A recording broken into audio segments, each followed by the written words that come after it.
John described watching an unidentified object performing maneuvers no known aircraft could perform at the time. He said later he spoke with Air Force personnel who told them it wasn't one of theirs.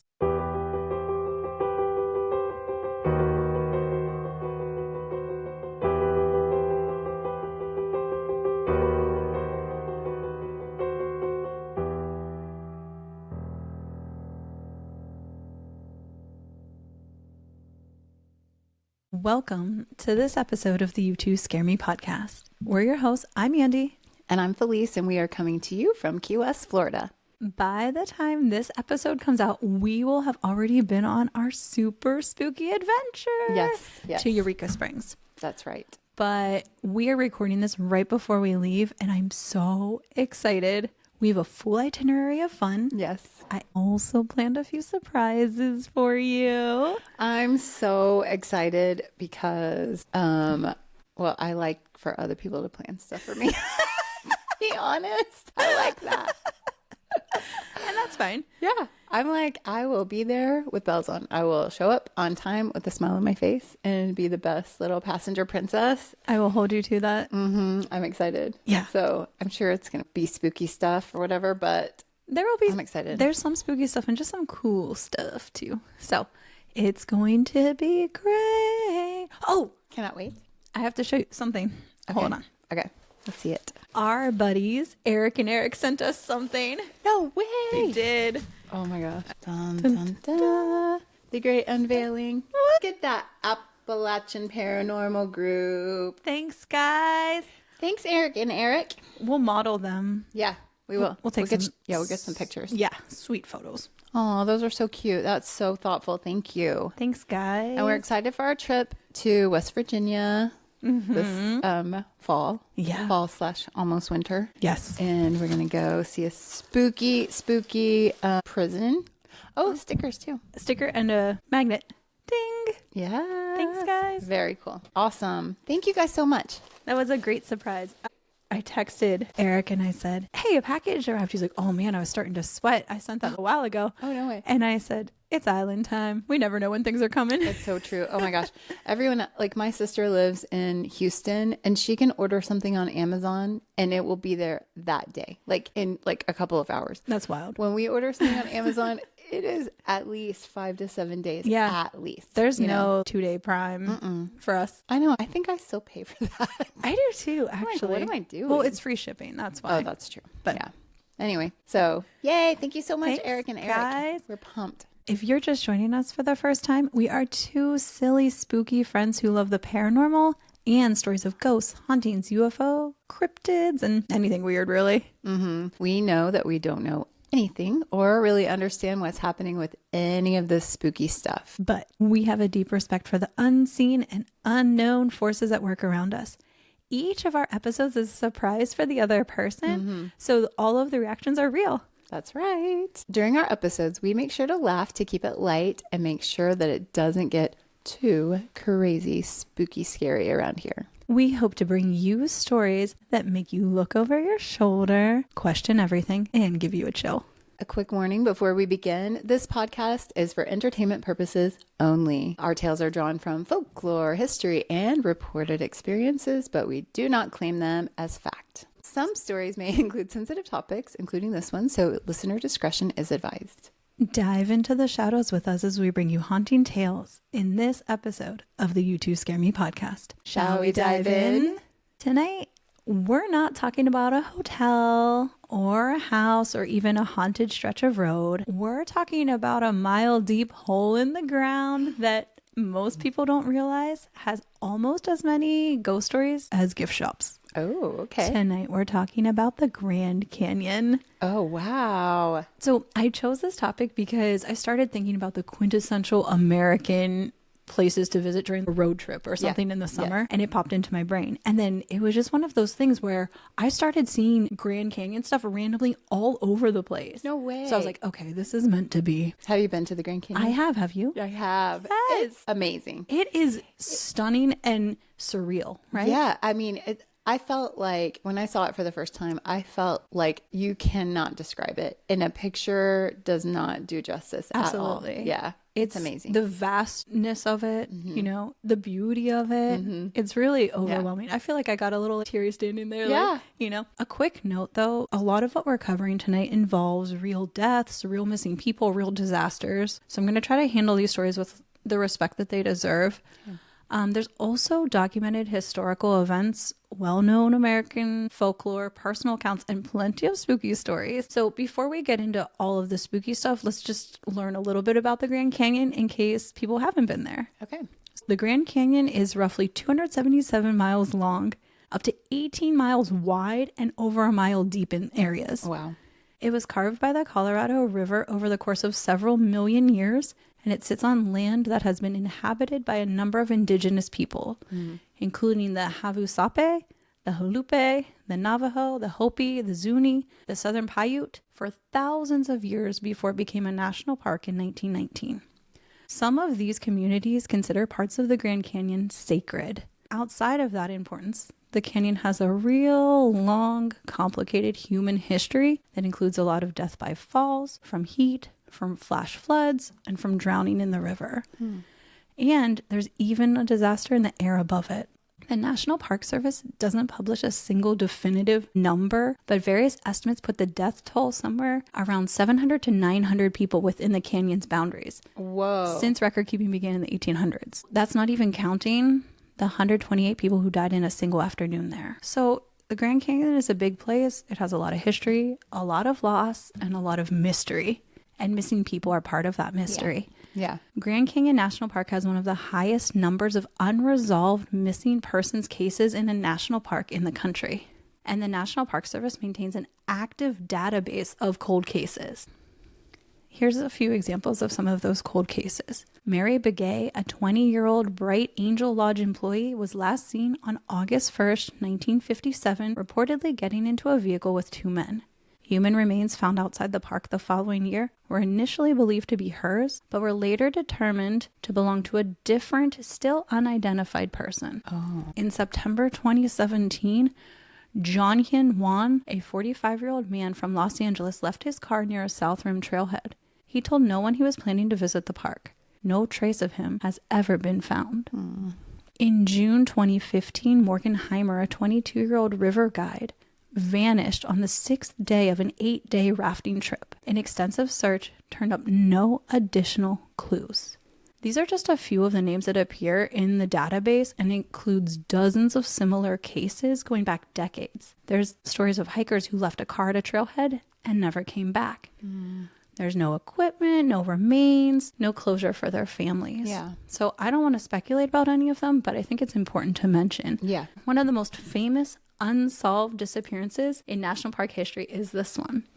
In the fall of 1928, a newlywed couple named Glenn and Bessie Hyde set out on what was supposed to be a record-setting honeymoon. Glenn was 29, an experienced outdoorsman from Idaho who had rafted a bunch of rivers. Bessie was a 22-year-old artist from West Virginia.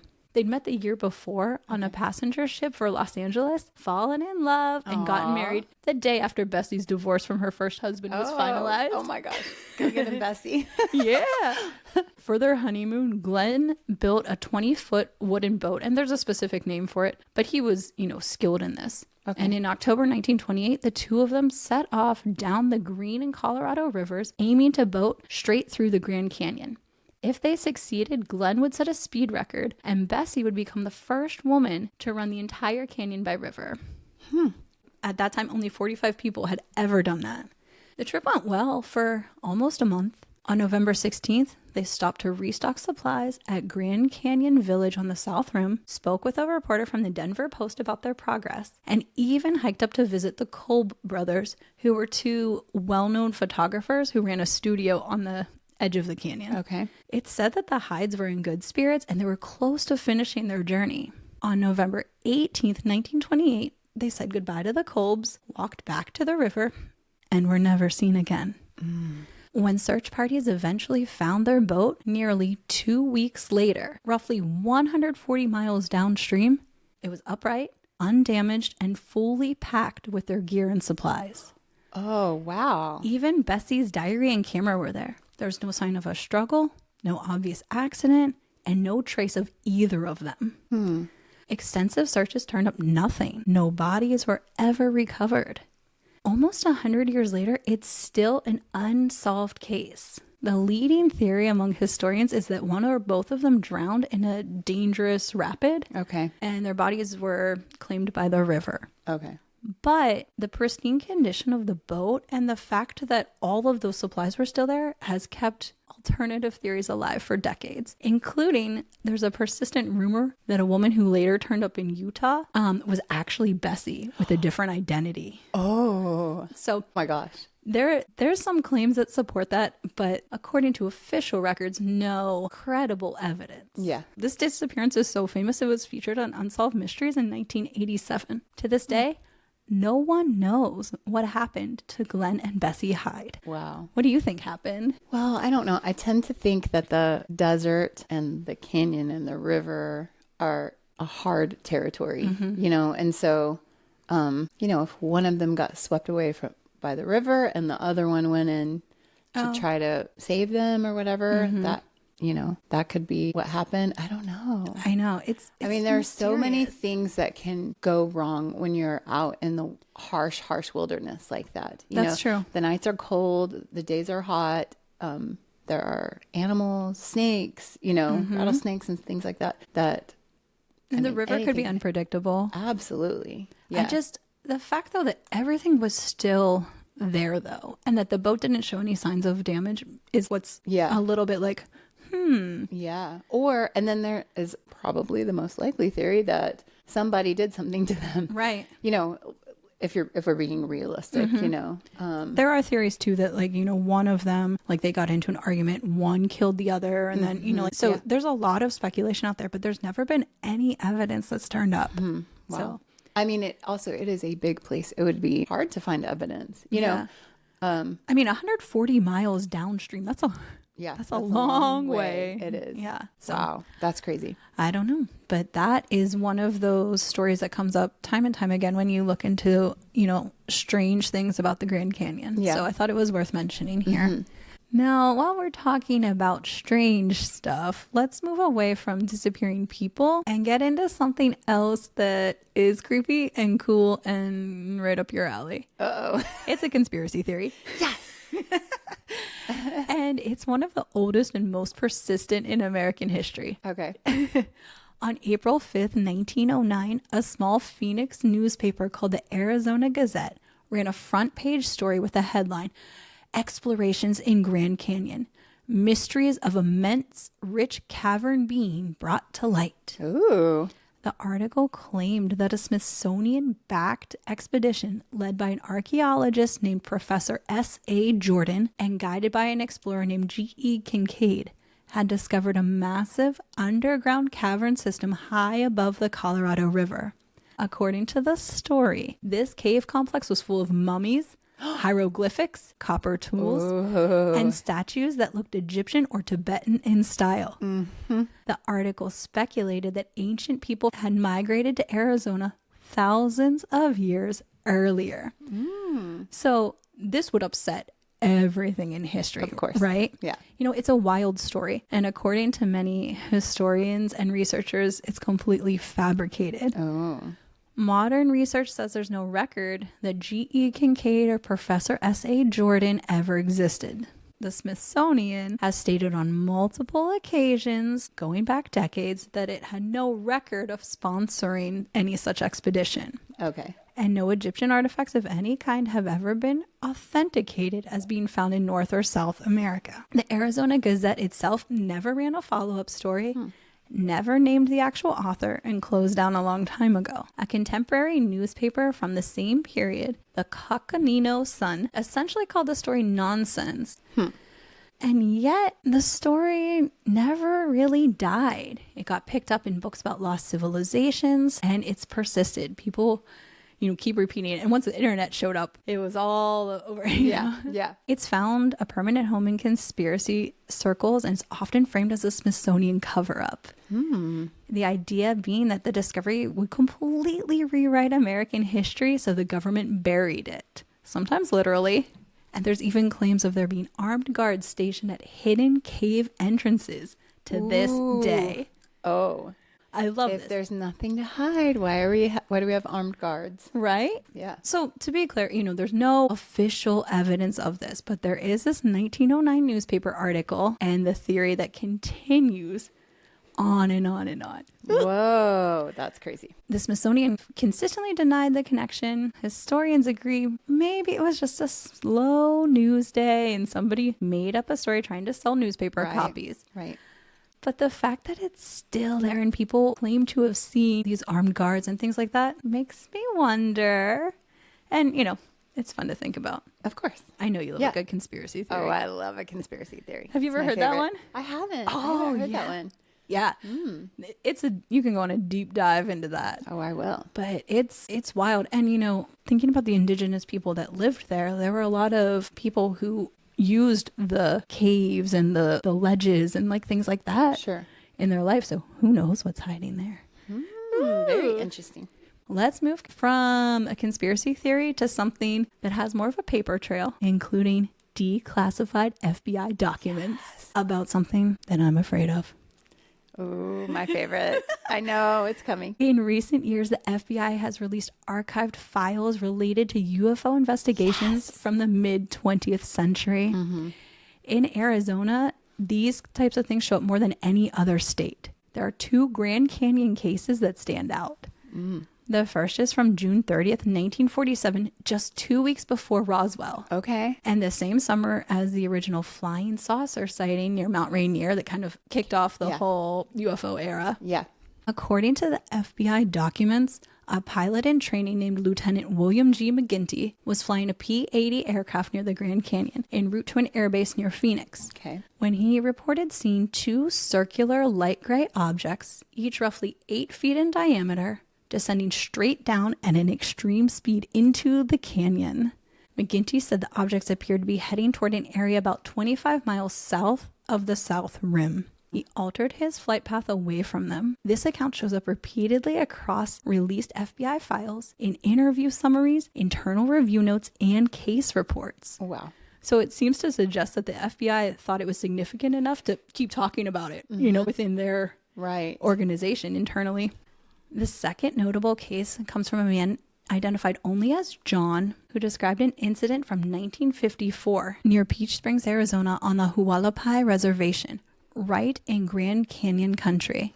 In a recorded interview with the University of Arizona and a physicist named James McDonald, one of the era's most serious scientific UFO investigators, John described watching an unidentified object performing maneuvers no known aircraft could perform at the time. He said later he spoke with Air Force personnel who told them it wasn't one of theirs. Dun, dun, dun.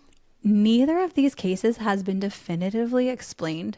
Neither has been definitively proven to be extraterrestrial.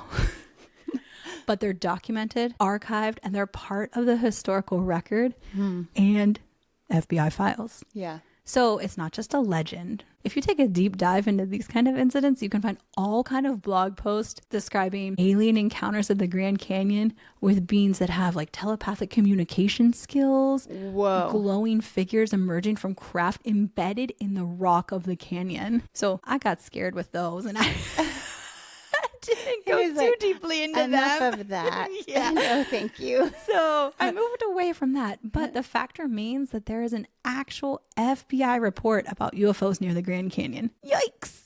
If I were a UFO, that's where I would go. Oh. I mean, there's probably lots of places to check out and hide in. Yeah. There's lots of tours there. I would go to Antarctica. That's for another day. We can do a whole thing about Antarctica. Yeah. Oh, gosh. All right. This next one isn't a mystery and it isn't folklore. It's actually a documented aviation disaster. Oh. And it's the reason the Grand Canyon has one of the largest single incident death tolls of any national park in the country. I'm going to tell it respectfully because 128 people died that day. Okay. On the morning of June 30th, 1956, 2 commercial flights departed Los Angeles International Airport within 3 minutes of each other. TWA Flight 2 bound for Kansas City and United Airlines Flight 718 bound for Chicago. Okay. At the time, air traffic control coverage over much of the country's interior was really limited, and flight crews were often responsible for maintaining their own visual separation from other aircraft. Got it. And, when we think about it, this is when flights are becoming more popular. There's a big increase in traffic. So they left controlled airspace. Both flights ended up requesting permission to fly above cloud cover in the same general area at the same altitude over the Grand Canyon. Oh, no. They collided in mid-air above the canyon. The TWA constellation fell into the canyon itself, and the United plane struck a cliff face. All 128 people aboard both aircraft were killed. Oh, my gosh. At the time, it was the deadliest aviation accident in history and the first commercial crash to exceed 100 fatalities. The investigation that followed found neither flight crew was at fault. It identified the outdated air traffic control system as the core problem because it, just wasn't ready for that volume of traffic, right? It couldn't guarantee safe separation between the aircraft. The disaster became the direct catalyst for the creation of the FAA in 1958, along with big changes to how U.S. airspace is monitored and controlled. In 2014, the National Park Service designated the crash site a National Historic Landmark. Wreckage is still visible on the canyon walls near the mouth of the Little Colorado River on clear days. Wow. There are memorials for the victims in Flagstaff and in the Grand Canyon Cemetery. And I read, too, that there's also a mass grave. Given the scale of the loss, it's not surprising that this event comes up in a lot of the canyon's ghost lore. People often report feeling an unsettled energy in the area. Hikers, guides, and visitors report seeing full-body apparitions and mysterious lights above the crash site. There's an account from a ranger named KJ Glover who thinks she may have seen the spirits of the passengers. Ooh. Glover reported that as she camped between Chuar and Temple Buttes one night, she heard voices outside her tent. Peeking out, she saw more than a dozen people walking up the trail in city clothes that looked to be from the 1950s. Whoa. She said they were talking to each other as if nothing was unusual. She reported to see 5 or 6 Native Americans following them, speaking in a language she didn't understand. Oh my I have gosh. goosebumps. I do too. I actually do too. When she climbed out of her tent to look around, they had all vanished. Whoa. What's even more interesting about this story is the location. It's located near a sacred Hopi site called a sipapu, which is a gateway to the underworld. Whoa. The Hopi believed that a sipapu is where the Hopi's ancestors emerged long ago and where the dead can come back. It's said the indigenous people are very superstitious about the area, and so are rangers and helicopter pilots. They say helicopter pilots won't look down when they fly over it.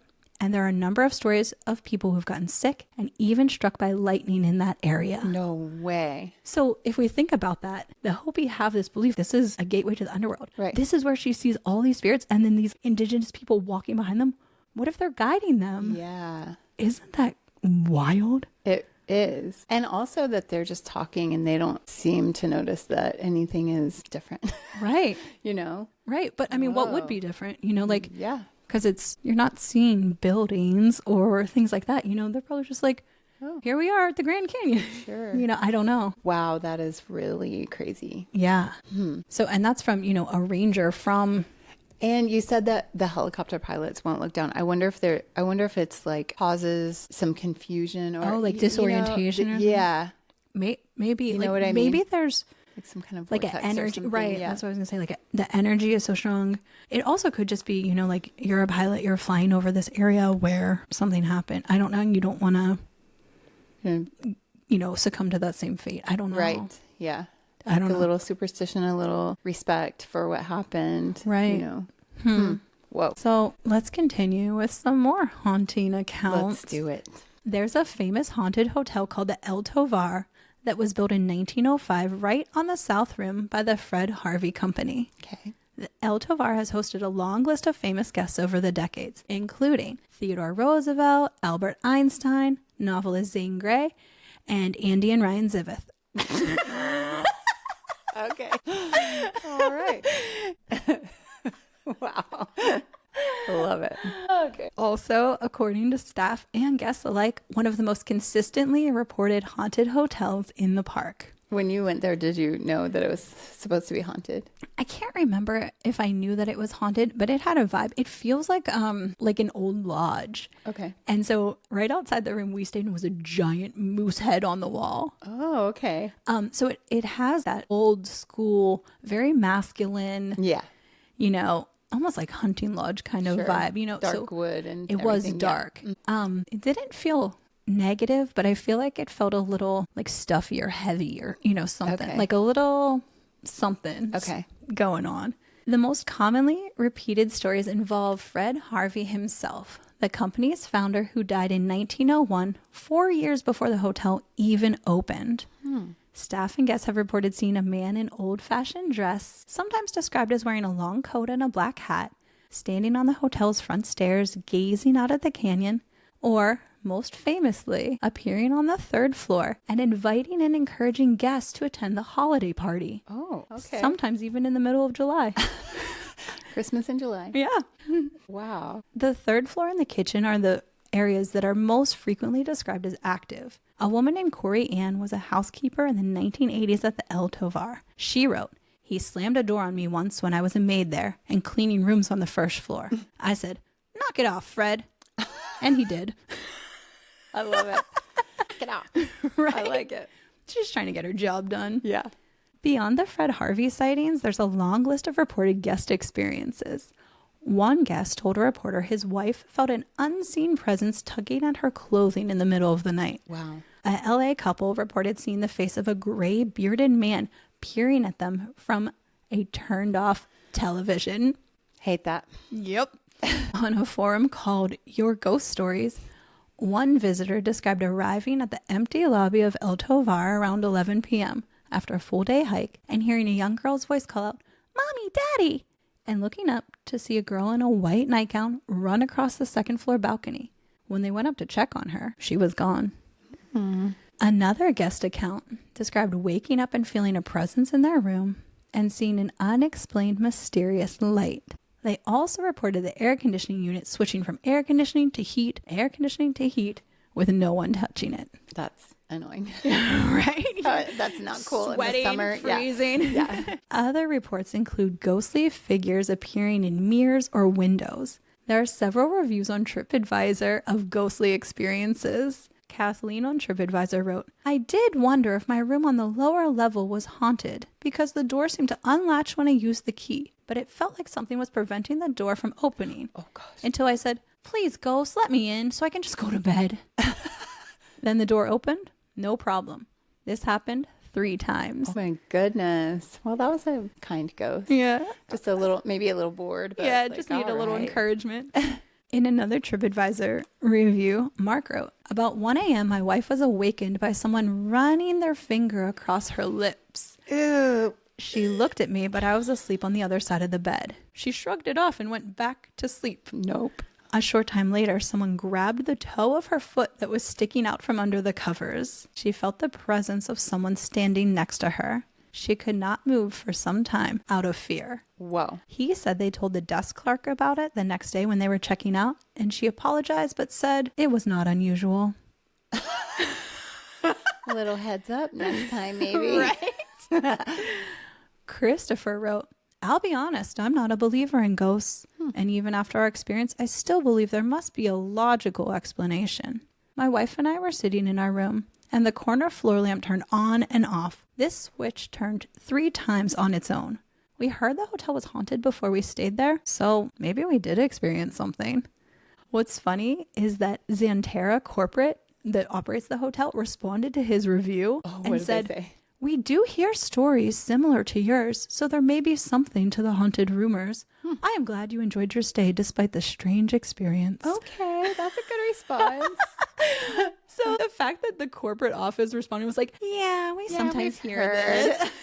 Oh my gosh. There's also a persistent local story about a grave marked Pearl A sitting in the hotel's parking lot, the resting place of a former Harvey girl, one of the young women the company employed as waitresses across its hotel chain. Reports describe a dark cloaked figure seen walking the path from the hotel past the grave marker toward the nearby Hopi House building. Wow.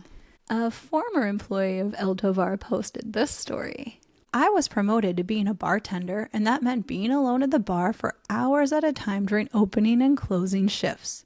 I chalked it up to being nerves when I first started feeling uneasy in the lounge there. After a while, I noticed things would be placed in different places than I left it, and would occasionally hear whispers behind me. Then one day I was talking to a coworker of mine at the bar. I was leaning on the bar top and got a really overwhelming feeling to step back.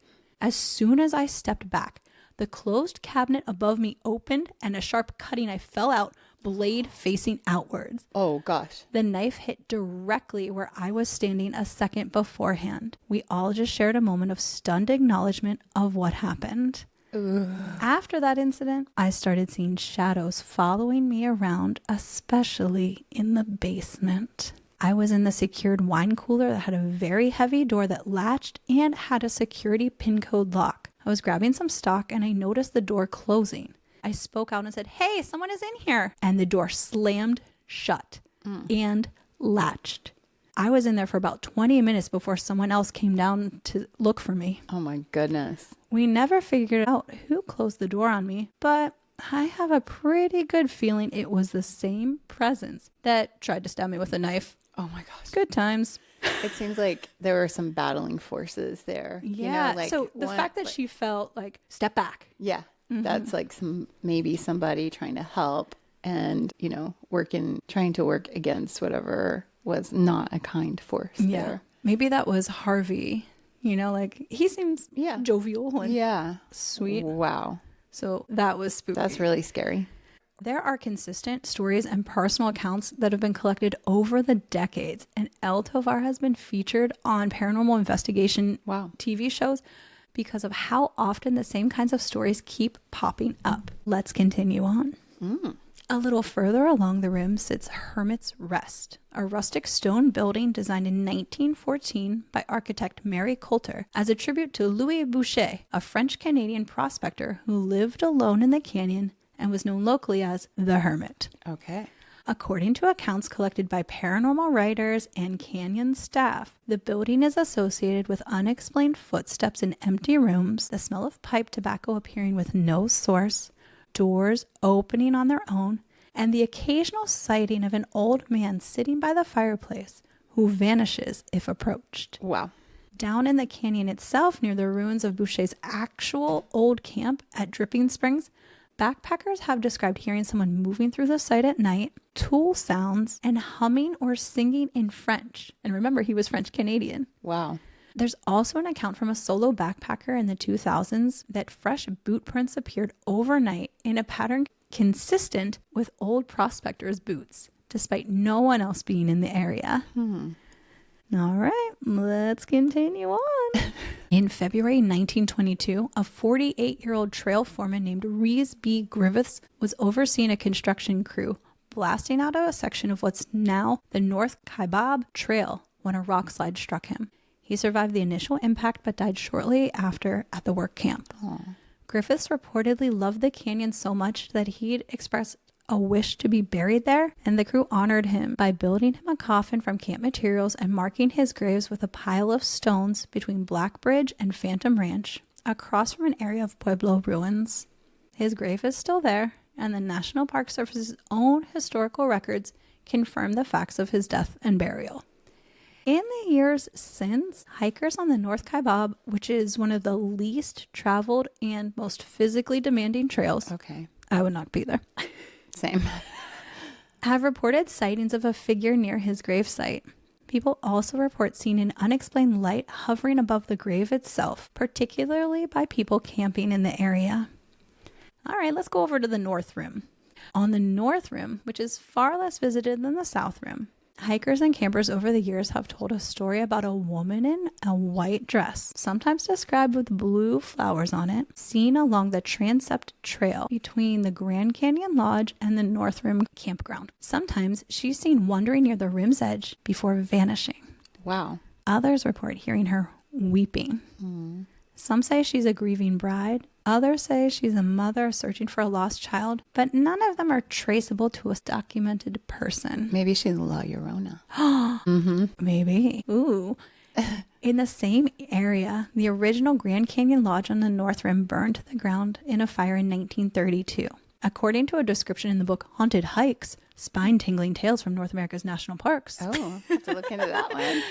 Some witnesses at the time reported seeing what looked like a woman's face in the flames, like several people did.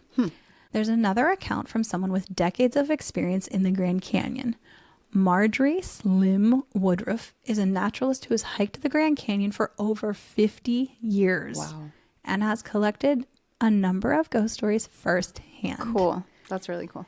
In an interview with the outdoor magazine Outside, she described two of her own experiences she couldn't fully explain.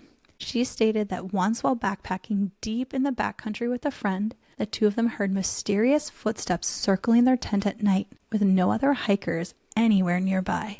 On another occasion, alone with a park ranger inside the Shrine of the Ages building on the rim, Marjorie heard music playing from another room. When they went to check, the room was empty and there was no source for the sound. Wow.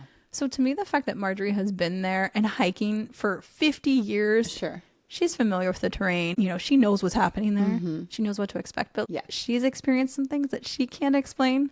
That seems interesting to me. Visitors to the Grand Canyon often report that the area feels charged with energy.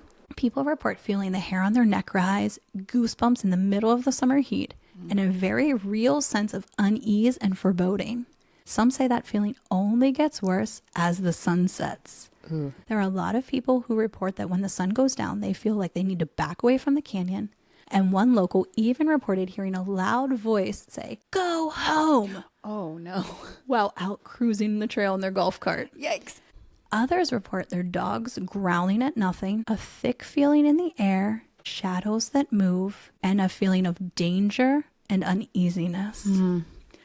So that's the Grand Canyon, an Egyptian cave conspiracy theory that refuses to die, a couple of UFO cases, a honeymoon couple who vanished without a trace in 1928, a horrific and historically significant plane crash in 1956, a hotel where the founder allegedly still shows up for Christmas, and a trail foreman's grave hikers still talk about 100 years later. Some are in there. Real people are still missing. There's families who never got answers. So when you visit the Grand Canyon, be alert, be respectful, and be careful. Ooh, I will for sure. I mean, Well, good. I will. I'm going to be careful of ghosts, UFOs, rattlesnakes, The edge of the canyon. coyotes, mostly the edge of the canyon, because I'm not the most graceful person, as you know. Oh my God. So really, like, that's probably the most likely cause of my demise if I go to the Grand Canyon. Oh my so. gosh. When I was there, we just hiked a little bit, around. Us too. But you can go the whole way down. That You can stuff. like take a donkey or mule or whatever down there. That's a little sketchy to me. I know. I think it sounds scary. I don't know. I don't do well looking over the edge of things. I get my knees start shaking and I get really nervous. Yes. So when I was there, I had to like look out. Yeah, not down. Like to the side. Wow, this is gigantic. Yes. But it does have a certain energy there, I would say. I think a lot of the American West does. For sure. But yeah, I don't know. There are countless stories. And that other hotel that I mentioned that's on the South Rim, they have a whole bunch of ghost stories. We stayed at a lodge right on the rim. And it was like not fancy, but it was definitely, it wasn't camping, but it wasn't like a fancy hotel. And we had a room that was like right looking over. Maybe it was El really Tovar. cool. I don't think it was. I don't know. I would have to look. I didn't know you were doing this, so I didn't look into it. But we stepped out of our room and there was a giant, actual full moose right there. Oh, God. Living. Yeah. Well, then he ended up on the wall. No, Yeah. just kidding. It was really cool. Wow. It was really cool. Yeah, it's a very cool place. And, obviously the history there goes back so long ago with the indigenous people. But I don't know. There's something about that place. Yeah. And I think, too, just the sheer size of it, it's like this your anomaly, brain, right? Absolutely. Your brain really can't even while you're standing there looking at it, it almost still looks like a painting. Like it's really hard to, I think, to understand the vastness of it, you know? Yeah. It's pretty cool. Wow. Yeah. Nice. Thanks for sharing as part of our spooky summer series. Yeah. Ooh, I love that. Okay. Okay. It makes me want to get an RV and just go. Oh, really? Okay, you should do that. Wow, we did one RV trip. We had an RV for a very short amount of time when we moved here, but we moved and it had a toy hauler part in the back, so a bunch of our stuff was in there, and we were moving from California to Key West, but via Cooperstown, New York for baseball. Oh, So okay. we went for my son's, when he was 12 or whatever, you go to Cooperstown with your team if you guys do that. Anyway, and so we went all the way from the Bay Area of California to Cooperstown, New York, and did that for a week and then came down. That's quite a trip. When we got to Key West, I was like, I never want to see the inside of that RV again for the rest of my life. Do something with it. I will not be entering that thing again. Oh, that's funny. It was a lot of togetherness, shall we say. So much. We had our family time. pets. We had our plants. It was It was something crowded else. up in there. It was crowded. It was Yeah. a little crowded. So maybe some other time if we were doing it just for vacations. Right. But that was crazy. Are you ready for Somebody Told Me? I'm ready. This story was sent to us by a man named George. Hi, George. I think he went on to our website and did it that way. So anyway, George, thank you so much for sending your story. Yes. This is really awesome. Awesome. So he titled this The Juju Man, Kenya, 1978. Ooh, okay. We had been living in Nairobi for 4 months and decided to leave town for a weekend trip to the Ark Lodge. It had been a hectic pack out and transfer to the United States Embassy, where I served as an attaché. Wow. Fancy. George. My wife and I needed a break. We understand. Yes. The Ark was a well-known game lodge built high in the trees in the Aberdeen forest. Another better-known lodge in the area is named Treetops. At both lodges, animals would be lured to the camps by baiting. Spotlights at night would shine over the bait, and the various animals would come to feed. It was a photo shoot event only, as hunting big game had been outlawed many years before. Good. That's really good. The Treetops Hotel was more famous because it was the place where a princess went up one night and came down as a queen the next morning. Oh. In 1952, Queen Elizabeth II of England, then a princess, stayed at Treetops. Oh, really cool. okay. During the night, her father, King George VI, died. Got it. So Okay. as part of the Ark package, we lunched at a 2-story colonial house on a foothill outside the forest. That sounds very fancy. This was the rendezvous point for the tourists taken to the lodge. After lunch, the tourists visited a corral that had been set up adjacent to the house. The corral was 1/3 of an acre in size and had a dozen tribe members selling trinkets to the tourists. Okay. The tribe members were Kikuyu, as the Aberdeen was part of their ancestral homeland. The Aberdeen was also the stronghold of the Mau Mau, mostly Kikuyu fighters who waged guerrilla war against the British colonialists in the 1950s. Okay. We're getting a real history lesson. Yeah, this is great. Yeah. I recall seeing domestic animal skins, beadwork, and other tchotchkes for sale. I love the word tchotchkes. Me It's one of my too. famous Also, words. I did Famous favorite words. I did not know how that was spelled. Uh-huh. That is a lot of T's and C's and H's. There was a guy whose call sign was tchotchke, and Ryan asked me, "What's a tchotchke?" I was like, "It's a small unnecessary item." Yeah. And he was like, "That's amazing." That's crazy. Poor little fella. These tchotchkes were the same stuff that you could buy at any Nairobi market. It was strictly a tourist trap, and we did not buy anything. Oh, I totally would have. Well, sort of. Uh-oh.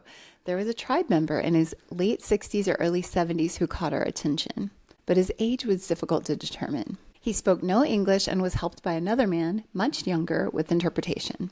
The older man was a witch doctor or shaman or Juju man.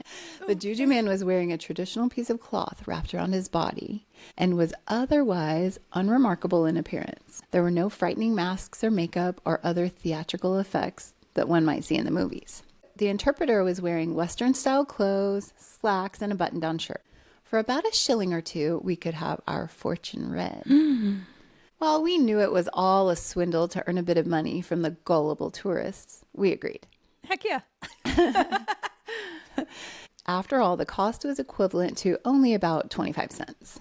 The Juju man removed a small leather pouch from his person and shook the bag. He then opened it and dumped the contents on the ground in front of us. The items I remember were bone and stone bits, and there were about a dozen items in total. He spoke to the interpreter, who in turn said that we had a child with a deformity. Yes, deformity was the word he used.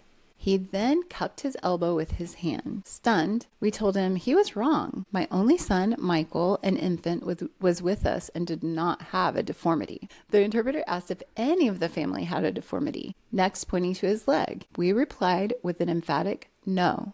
The Juju man had struck out. The interpreter simply shrugged his shoulders as if to say, well, maybe the old man doesn't get it right all the time. We thought nothing more of the Juju man's reading of his pouch contents. That was until my second son was born 5 years later. The delivery room nurse immediately brought our attention to the large hemangioma on his elbow, a bulging collection of blood vessels. You know what that looks like?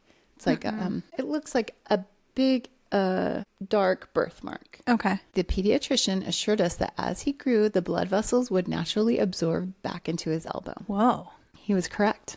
I never told anyone the story about the Juju man we met one day in Kenya in 1978. Oh my gosh. Can you believe that? I have a chill. That's crazy, right? I mean, like, real chill. Yeah. Whoa. That was 5 years beforehand. Mm-hmm. And they just put it out of their mind forever. You know, they were like, this is nonsense, you know. That's very specific. It is. And he grabbed his elbow, remember? Right. He said that it was right on his elbow. Whoa. That is crazy. Oh, the Juju man. The Juju man was right after all. Oh my gosh. Man, makes you think he should have gone back and apologized. Sorry about that, Juju man. Wow. Sorry.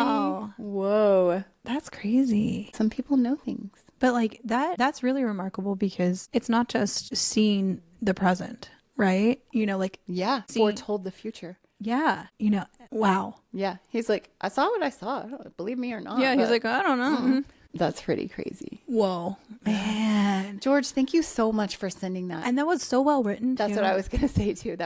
Now, if you send a story and you're nervous because George just did such a fantastic job writing that story, don't worry. We take everything. Even if you just send us bullet points and sentence fragments, we can turn it into an excellent story. We can. But we didn't need to for George because, wow, great job. Thank you so much. Thank you so much. Still have a chill. Thanks for the story, George. And thanks to all of you for listening to this episode of the You Two Scare Me podcast.